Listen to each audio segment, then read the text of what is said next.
Looks like Nick's gone ahead and started the recording.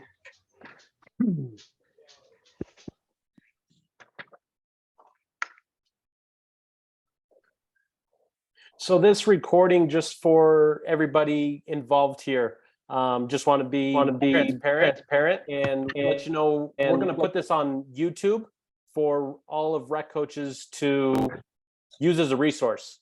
I know you probably have a balancing act, a lot of you, in your backgrounds with kids and just stuff going on. So our goal as a club, I'll preface this meeting with this. Our goal as a club is being even more transparent. I think the club's done a good job of being transparent, but we're using social media now. We're shifting into that space and just having a more consistent presence.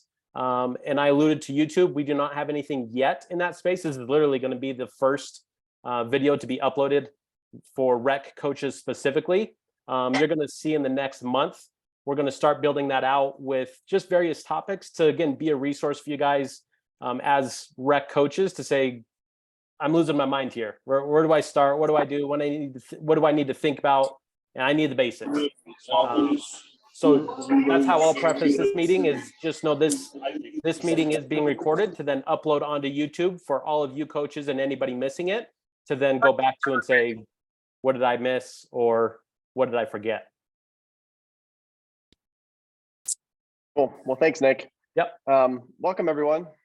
Like I said earlier, if you guys are popping in or as people pop in, let's just make sure we put it on mute just so we can eliminate some of that background noise. For those of you who don't know me, my name is Ryan Ayrton. I am the new general manager, so the new Larry for a lot of you guys. Yeah. And I'm filling that role for him and for the club for the future.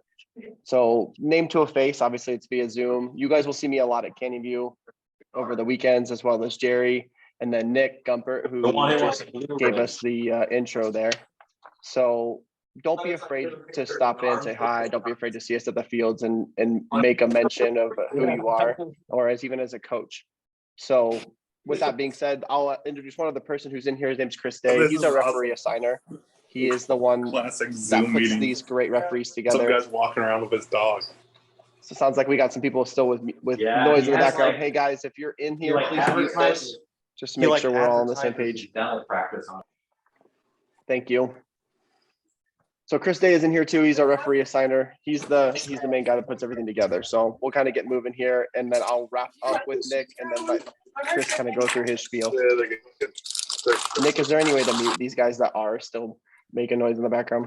Yeah, I'll try to catch it as we make our way through.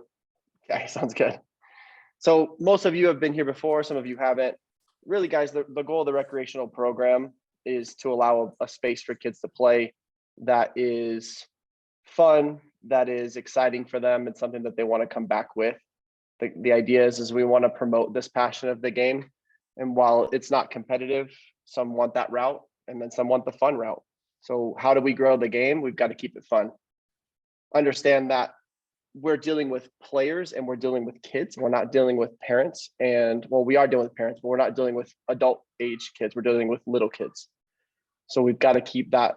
I will use the word fun 1,000 times in a sentence, but the fun is where we have to be.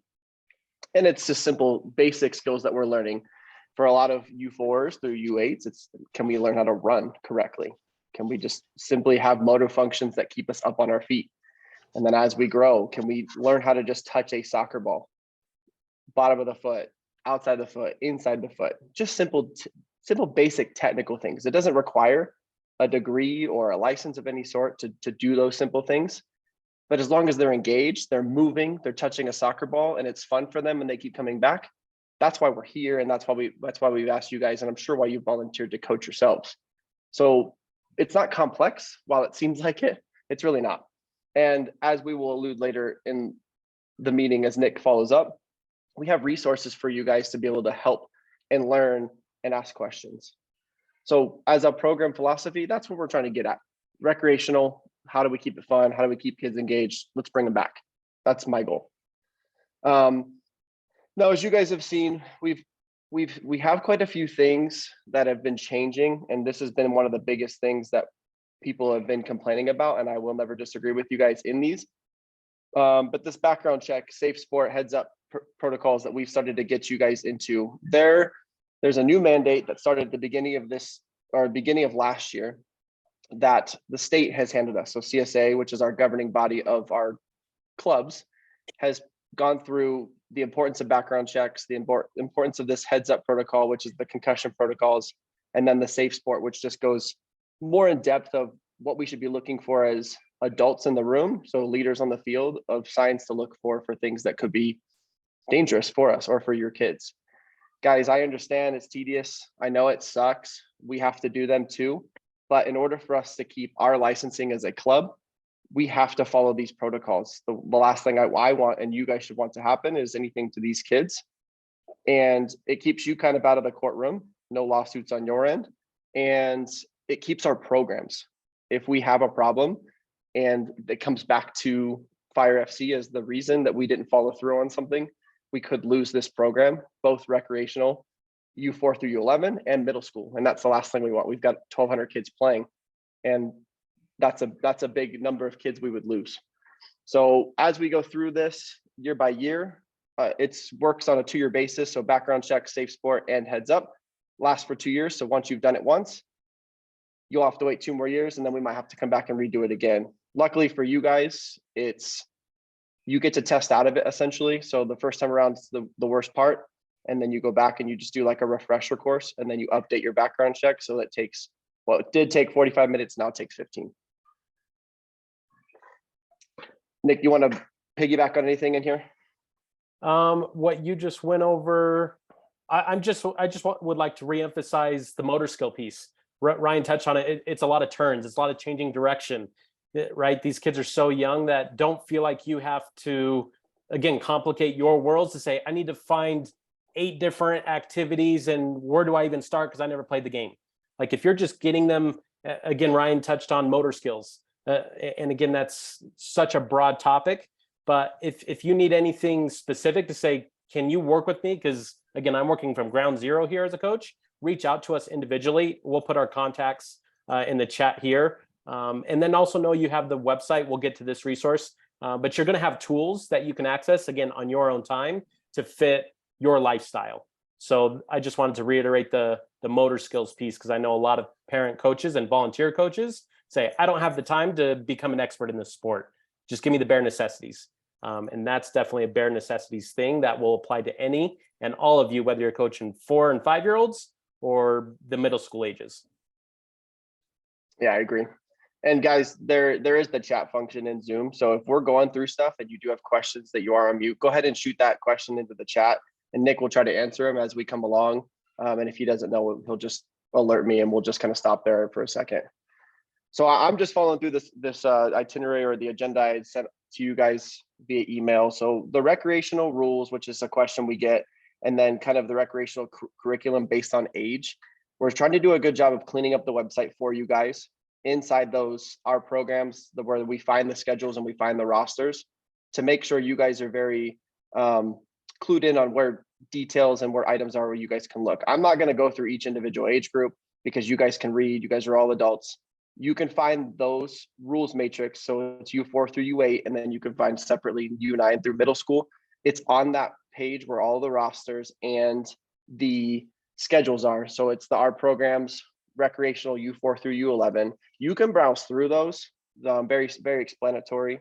And if you have questions based on that, you can reach out to me directly. And then if I don't know the answer, Chris Day will know the answer, because he is a certified referee. He is our assigner. And then we can get him in, and we can ask questions there. So that's where those will be. It's always on the website. Our programs, U4 through U11, right-hand side. If you're on your phone, you have to scroll down quite a bit just to look into those rules matrix. And then that recreational curriculum is going to be on our newly tabbed place on the website, which is directly under the coaching, under rec coaches. And you can go through and look what each age group should be doing at that age. So U4s, I mean, it's really just, can we get them out and run around? Do we have to do that? No, but it's going to be very different from U9s and U10s. So piece by piece, I could go through each age group with each coach, but I want you guys to be able to look into that and come up with your own ideas. And then if you struggle there, then reach out to us, because then we can be helpful in that aspect. I think it's a good idea to be creative for you guys and create something that's more fun. And the kids will enjoy, because you guys will all have spins on your own. With that being said, I will address one thing with training sessions, because it's always a question that comes up. How many times should we practice? How long should we practice? On that agenda that I sent via email to everyone, you can see I've broken it down just for each age group so that you guys can see that. U4s and U5s, all the time, do we have to practice? No, you don't have to practice, but sometimes it is nice to get 3, 4, and 5-year-olds out of the house for 35 minutes to run them around, even if before their game. And it just gets them to know one another. It just gets them running, it gets them exercise. 6s through 8s, 1 to 2 times a week for 30 to 45 minutes. U9s and 11s, definitely we should be practicing 2 times a week for at least an hour. I would say no more than an hour and 15. And then those middle schools, 2 times a week for an hour to an hour and a half. And guys, I will say this with a grain of salt, but understand who you're working with. If kids can't make it 20, 30, 40 minutes, scale it back a little bit. Work within the means. So if you have 3 or 4 kids that just lose attention after 10 minutes, take a break, restart, see how many times we can go through that. Sweetie, I'm sorry, I interrupted you. So what about Alana? Nick, anything to build on that? Yeah, a couple things come to mind. One, the number one question so many coaches, and you probably all get if you're a returning rec coach, is, are we going to play? Maybe start your training off that way. Maybe that creates a little incentive for kids to get there on time. If you're having that problem of a lot of your kids wandering in 5-10 minutes late, again, sometimes family life is family life, but nonetheless, it's like, Mom, Dad, I don't want to miss the game, right? So maybe that's a simple way to start your training sessions for the first 10 minutes, right? And it starts off in a 1v1 and then moves to 2v2, and you end up with a 4v4 going before you get into your first activity. I think that's a very easy way and one that puts less pressure on you to figure out, how do I want to start today's session? Maybe just always start with a game. I'm going to piggyback on that concept of a game, whether you start your session or end your session or both, but it doesn't always have to have the same stipulation. For example, maybe your game goes to 1 small goal. Maybe you play to lines, right? Maybe you play to 2 goals. My point is, you give your young players different problems to solve, which is a good thing, right? So something to just be aware of as rec coaches. Again, don't feel like you have to get too complicated to come up with a super creative activity. Maybe you just use the game, and one game scores by dribbling across the line and the other one goes to a small goal. So many different ways you can put a spin on it, but something to remember and not overlook. A second one regarding more so the games. Don't bog yourself down and beat yourself up over formations. Worry more so about, are the kids having fun? And maybe you're touching on a couple of concepts, whether it's, hey, move to support, or hey, let's spread out to get a little bit wider, and that's it. But don't worry about, God, we're playing 4v4. Should I play a 1-2-1 or a 2-2? And you're thinking 30 minutes about it. Like, it's not a big deal. And I think too many parent coaches worry about that piece. Again, they're 4, 8, 11 years old. They don't really care, and they're going to run around anyway. So again, don't beat yourself up and waste time about talking about formations too much, whether it's talking to yourself about it or your assistant coach, or especially the players. Last but not least, playtime. I'd like to think I'm preaching to the choir here, but all kids should 100% be playing half the game. That's just the reality of it at the rec level. And that's where we come from as a club in terms of going back to that philosophy to say, what do we think? Regardless if you say, but Nick, we're undefeated and we're playing the other team that's quote unquote in first place. At the end of the day, let's be honest, these kids are not going to remember when they're 8 years old, remembering that they went undefeated. It really doesn't matter. So that I'll leave it with that, with playtime, and just something to be conscious of if you're not already. Ryan, anything else? No, I just don't reinvent the wheel. Yep. Reinventing the wheel is for, yeah, it causes too much problems. So yep. Cool. Well, we'll kind of move on from that, and Nick will touch more based on these resources that you guys can find inside the website here in about 3 minutes as we get through this. And once again, as questions come up, guys, please don't be afraid to just type them out in the chat, and Nick will kind of get into answer those, and if not, we'll just pop them up.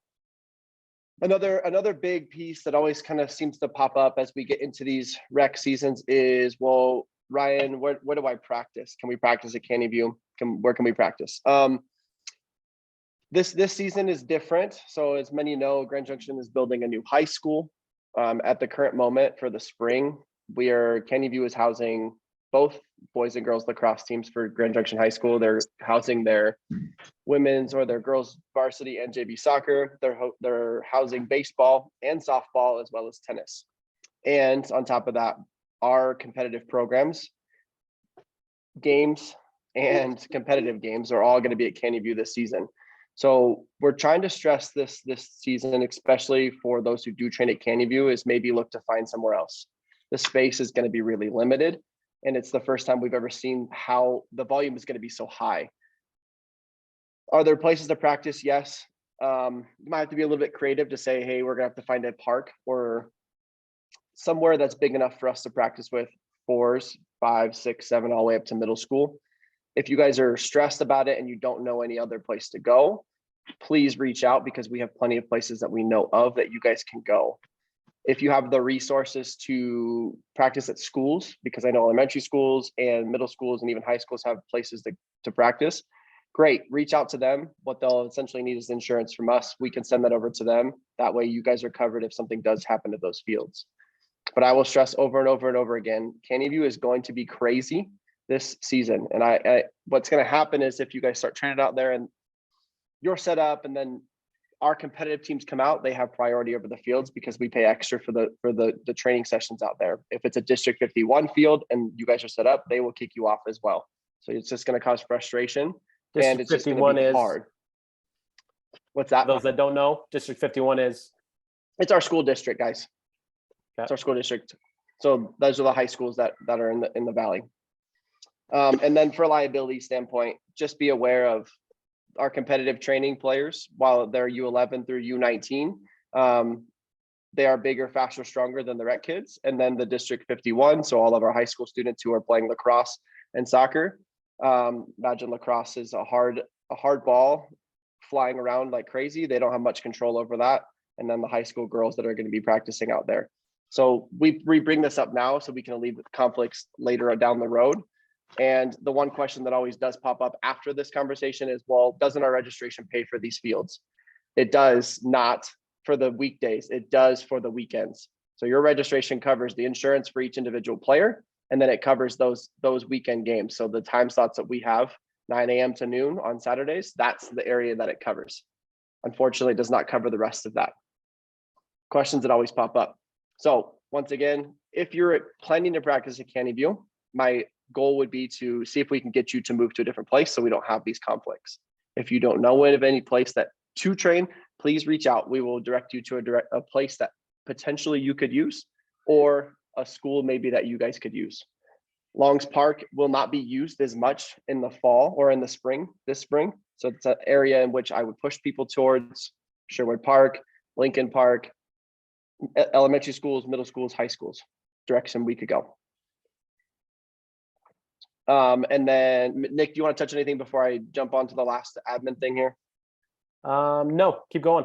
You're on a roll. Okay, cool. Last big admin thing for me is the picture packets. While we're doing something on a Zoom meeting, normally Larry has something where he has you guys pick them up. These picture packets from MJ Thomas, which everyone gets every single season. I'm going to distribute these on the first weekend of games. So Thursday, for Thursday, March 9th, the very first games, I will be out at Canyon View. I'll probably just be set up at the Gunness Pavilion. Rec coaches, it's your responsibility to come find me. I will probably just be sitting there with this big old box of picture packets. They'll have names of teams on them. I'll hand it to you and then off you go. The first weekend of rec games, which are U7s and higher, U6s and higher, will be on Saturday, the 11th. I'll be out there as well. So will Jerry Becerra. And I'm sure Chris Day will be out there at some point too. So if you have a hard time finding someone, you can either email me or call me and I will let you know where I'm at. If we don't get there, if you don't pick them up on those first days, you will have to come into the office to pick them up. So first days of rec, please pick up your picture packets from me at the fields. I will be there. So Thursday the 9th, Saturday the 11th. If you can't pick them up, soccer office it'll be. Cool. I think that covers the big admin things from my end. Yep. Nick, do you want to add anything before we move on? Not to admin, we'll just roll over into resources for you as rec coaches. So Again, my name is Nick Gumpert. I am a kind of in a role of a club educator. So I'm helping coaches, parents, and players. And specifically pertaining to coaches, I'm starting to build out, as I alluded to earlier, social media. If you don't give us a follow already on Instagram and Facebook, please do, because I'm sharing things there on a weekly basis, specifically for coaches. And then it's a platform that we're just going to be using more consistently, just to stay updated, to say, hey, this program is coming up. Registration for this program is coming up. Deadline is this day, whatever. So tap into those two platforms. And like I said, YouTube, this meeting will go on YouTube. There's literally nothing on it yet. I'm building it out as we speak. Just know that's going to be a very good resource for you guys to utilize as coaches. For those of you that are hungry, that are just like, hey, I know I'm probably going to get wheeled into this coaching world for the next 2, 3, 5, 6 years. You're going to be able to really bite off as much as you can chew. But again, give it a couple months, but you can dive into competitive things and topics that I'll also share there. So just know that that's what's to come for you as rec coaches. PDP, that is an acronym that's been in the club for, gosh, I think over a decade now, but one that club coaches a lot of times get scared of, don't even know what it is. So little PDP, that is player development program. It's essentially a program that's been created and facilitated to give kids and coaches an avenue to see and experience what professional coaching looks like. Professional meaning it's someone like Ryan, Matt Leach, for those of you that know him in the office, Mark Ashworth, Danny Molyneux. If you know any of those names, it exposes those players that are participating in that program to licensed coaches. So it's just a little bit different. I think a lot of parent coaches and parents in general, again, one, don't know it. So you start filling in the blanks and you're just like, that's a threat.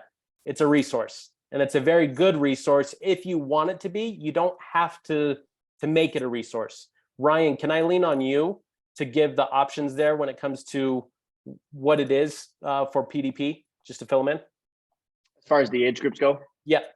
Yeah, we start as young as 5 and 6 year olds. So we have 5, 6 PDP.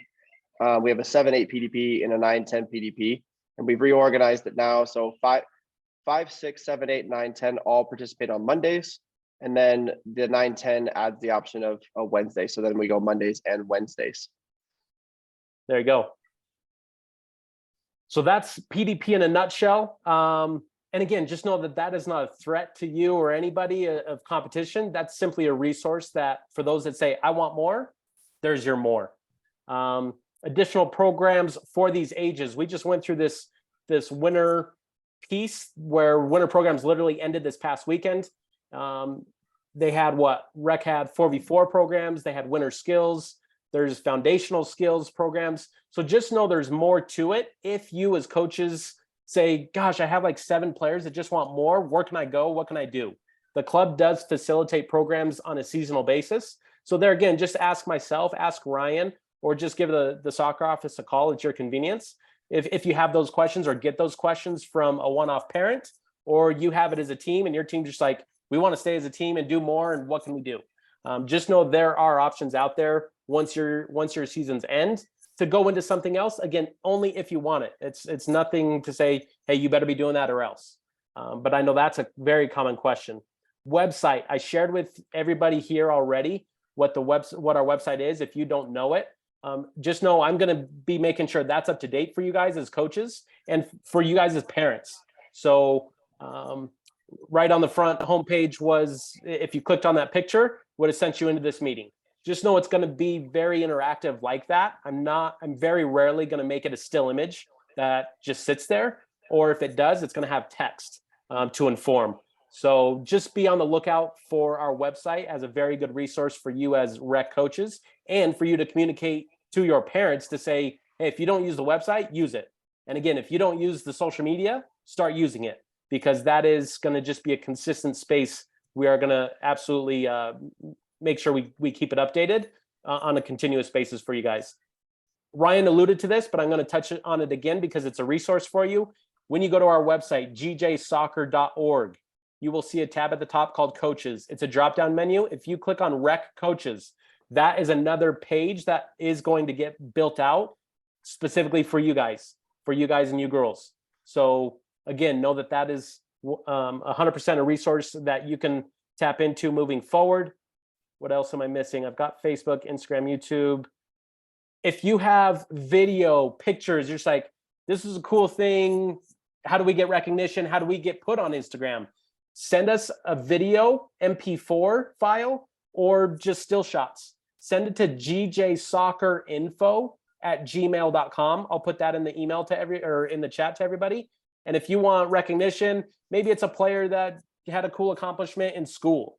Maybe it's your son or daughter that had a cool accomplishment, not in school, not on the soccer field, but an extracurricular. Like, let's celebrate it.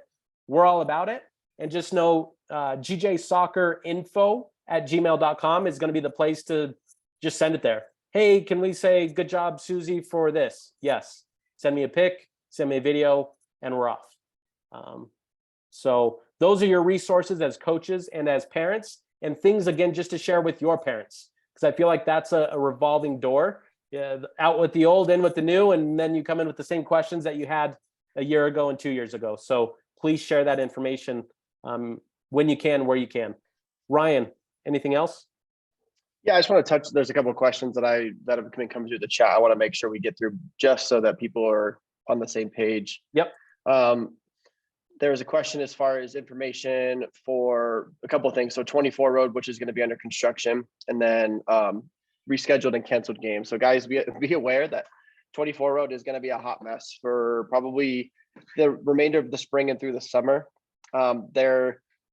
They're hoping to have 24 Road, the 24 Road section done before the start of April. Now, is it going to happen? Probably not, but we are in somewhat talks with the city, and we will make sure we send updates as best as we can if things are going to be closed as far as roads or entrances and exits. So my way of communicating with you guys is going to be a lot through email. So those messages that come through the Fire FC website, please make sure that you guys are locked into being able to receive those, because a lot of times people turn those notifications off when they make an account, and then they get mad when they don't receive the emails.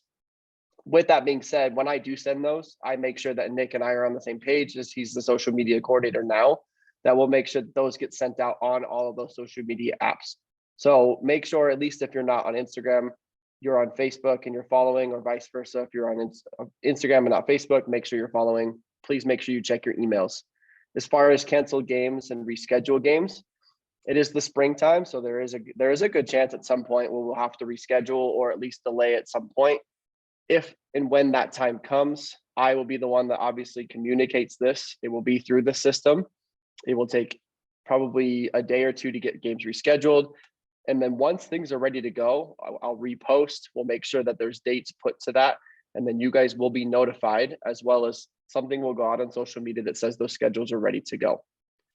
Be patient with us because it's the spring. Everybody lives in Colorado. They know how spring works. 65 one day, 25 and snow in the next. So I will ask that you guys be a little patient with us as we get going.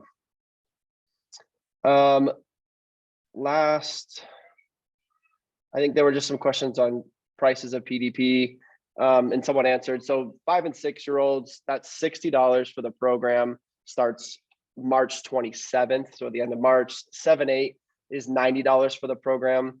That starts March 13th. And then 9-10 training only option is $195. So those are people who probably play in the recreational program and decide to pick up the additional trainings with the staff, is $195. And then our PDP Academy kiddos, it's $295 for those kids. Reminder that all of those trainings are on Monday. So 5-6 is Monday, 5:15 to 6:15. 7-8 PDP is Monday, 6:15 to 7:15. And then 9-10 is Mondays and Wednesdays, 5:15 to 6:15.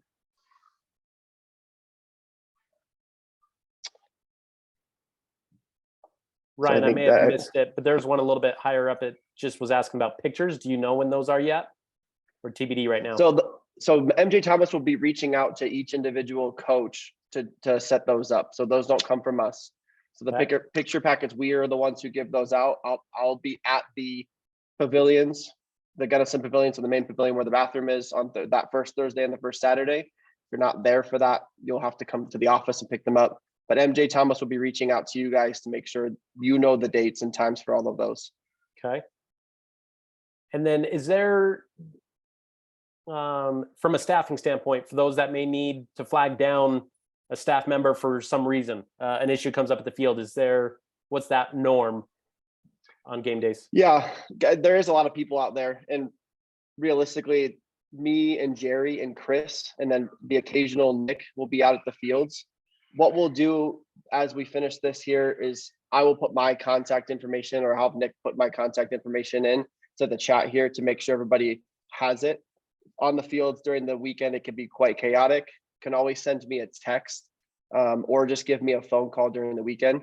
That way, if something does happen and we need to get something done, or there is a problem or a medical or something of that sort, I prefer to be the contact person and solve that then and there, than have to wait till Tuesday or Wednesday when things have escalated to a different level.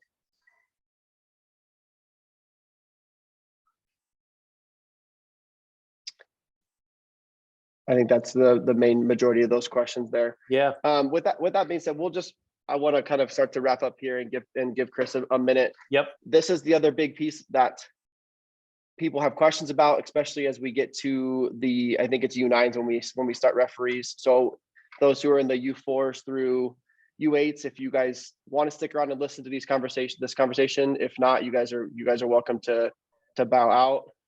And if you do leave, if you have questions later, just let me know. Chris, I'll get the floor to you. Once again, Chris is our referee assigner. There are typically lots of questions that revolve around this. So Chris, go ahead and introduce yourself, and then we can move through here. Thanks, Ryan. Yeah, like Ryan said, I'm the referee and assigner for the club. Tom Wilpop and I also run our mentor program. And for those familiar with it or coached before, we assign some of our senior and more experienced referees as mentors to work with our younger and less experienced folks. Those mentors you can find will be in green t-shirts, hoodies, jackets, kind of weather dependent on that. Very noticeable. And their goal at the field is to work with the referees to give them one-on-one guidance to help improve their skills. Their secondary role is kind of to be there as a resource for you as coaches. If you have a rules question or interpretation, that kind of thing, they can try to give you kind of an on-site answer. With that being said, I'm very open to any rule questions you may have, and Tom and I have designed those rules matrix on the website for your use, and we also give those to our referees as a resource for them. Just as in the past few years and continuing this fall, we do offer an assistant AR program. It is completely optional, but highly, highly encouraged. Sent out a letter the other day to those that I had email addresses for with the details of that. If you didn't get that email and are interested, please let me know and can sign you up. How it works is your team is responsible to provide an assistant referee each and every game. One per team. So those are the sideline referees. Their primary responsibility is to call ball in and out of play for throw-ins, goal kicks, corner kicks, and then offside. If you do not have a volunteer or do not want to find one, we offer this program for you. That is, if you reach out to me, I will assign you a person that you can then have for that day. At the U9 and U11 level, you pay $15 per game in cash to that person on site. For the middle school level, it's $20 per game. I'd say over 85% of our middle school teams have done it, and it's probably about 60 to 65% of the U9 and U11 teams buy in.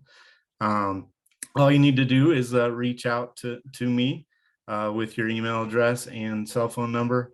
I will add you into my contact database, and by Wednesday of each week, the other ones are out of power. Sorry, by Wednesday of each week, I will send out the assignments for that week with your assigned person, so you know who is your person and who to give the cash to. If you don't have someone, like I said, you need to find someone. So this is a great option for you. We encourage this program because it relieves that stress from you of having to find someone. Relieves the pressure from the parents who don't really want to do it and kind of don't put a good foot forward and a good effort in a lot of cases. And then it also gives our younger and less experienced referees more practice, allows them to become better referees, giving them more games and more experience. And of course, these younger referees love a little extra cash in their pockets. So it's kind of designed to be a win-win-win for everyone involved. If you are interested, please just send me an email with your team name and your cell phone number. I'll put my email address in the chat. I ask that you give me a week to 10 days notice to find someone for you. In fact, I'm working on the assignments for the first week this evening. So I'll be starting to fill in those gaps. If you need to talk to your parents, I completely understand and can give you a little bit of flexibility as we get organized at the beginning of each season. But I do ask you give me some notice. It is first come, first serve. So if I am unable to find enough people, you will still have to have a volunteer. But like I said, I'll let everyone know by Wednesday of that week, so you have at least a couple of days. And barring game changes for weather and things where you guys move games to other nights, I've had over a 95% success rate over the years in getting it filled. When games get moved to odd nights and stacked one on top of each other, that's kind of the difficulties we've had. But other than that, it's pretty much a foolproof program. Like I said, really encourage you to give it a look. If you do need information and didn't get the email, I know there's a few coaches I didn't have the right email addresses for, so please let me know. Other than that, I'm open if you have any rules questions tonight. Glad to answer them for the good of the cause, or if you have anything after the fact, feel free to reach out. I will put my email address and phone number here in the chat here in just a moment. Thank you. Thanks, Chris. Thank you. Hey, and so I'll just kind of wrap it up here, just to save everyone the extra time. I want to thank all of you, those who did attend, but I also want to thank everyone for coaching. Without you guys, the program isn't possible. There aren't enough bodies in this club as far as staff goes to make it work, and we truly do appreciate everything that you guys do for these kids. It makes a world of difference, and for a lot of these kids it creates passion. So that's a thank you from the bottom of my heart. And I do want to say, as we've gotten older as a club, this has gotten better, but this is a community, and I want you guys to feel like that if there is a question, if there is a problem, that you use the resources that are here. Myself and Chris and Nick and Sean and Matt and Danny, those who work for the club and who have worked for the club for a long time, we are passionate about it. We want to grow. We want to make sure people are successful and have fun. So please, please, please, if you have questions, don't be afraid to reach out. Don't wait till the last minute. Don't wait till things get so boiled up that you're going to scream. Just reach out. We'll lend a helping hand. We want everybody to succeed and have fun at the same time. So with that being said, thank you for joining us. This is the direction we're going to go for probably a long time now. We'll get away from these in-persons. You guys are free to go. If you guys have questions, feel free to stick around for a minute. Chris, Nick, and I will stick around if you guys have specific questions, and we'll see you guys out on the fields next week. Thanks, everyone.